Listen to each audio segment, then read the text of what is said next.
One Flew Over the Cuckoo's Nest is a novel that encompasses themes of individualism, repression, and conformity, and the novel ultimately challenges societal views on the perception and treatment of mental health patients.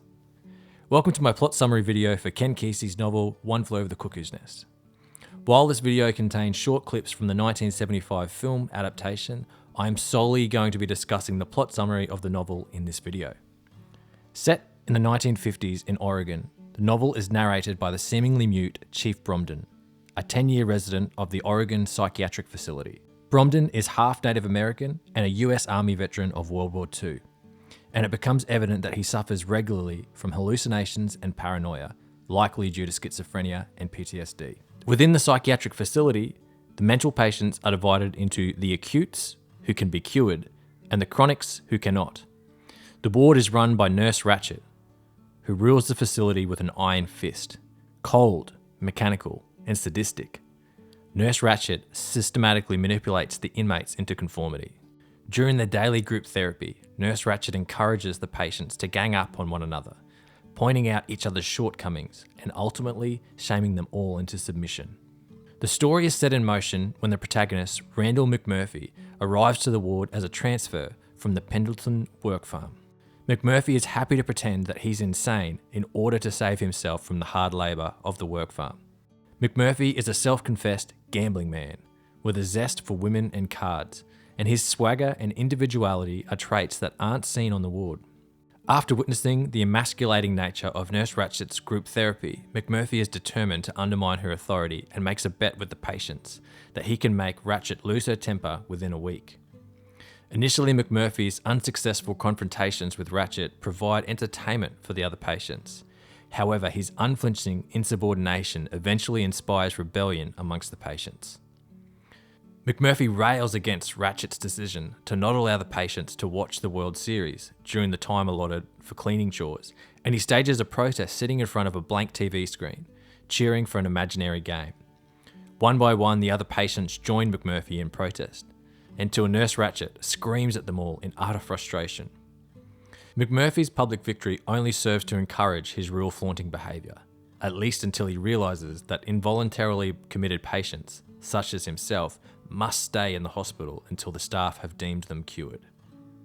Realising that he's at Nurse Ratchet's mercy, McMurphy begins to curtail his behaviour, submitting to her authority. When McMurphy stops standing up for the other patients, they become confused. Cheswick becomes dismayed when McMurphy fails to join him in a stand against Nurse Ratchet, and he drowns in the pool. It's hinted that Cheswick's death could be a possible suicide, and this moment has a significant impact on McMurphy. Realising his responsibility to the other patients, McMurphy takes it upon himself to instill confidence in his fellow men. He organises a fishing trip for himself and 10 of the patients, which serves as an opportunity to recapture their masculinity and to feel powerful in the outside world.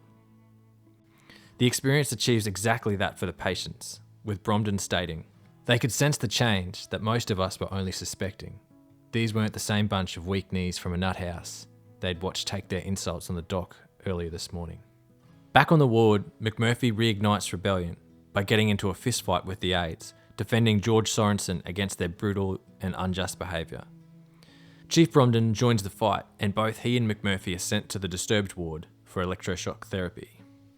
McMurphy's heroic reputation grows amongst the patients, so Nurse Ratchet brings him back to the ward to show the patients his weakened state.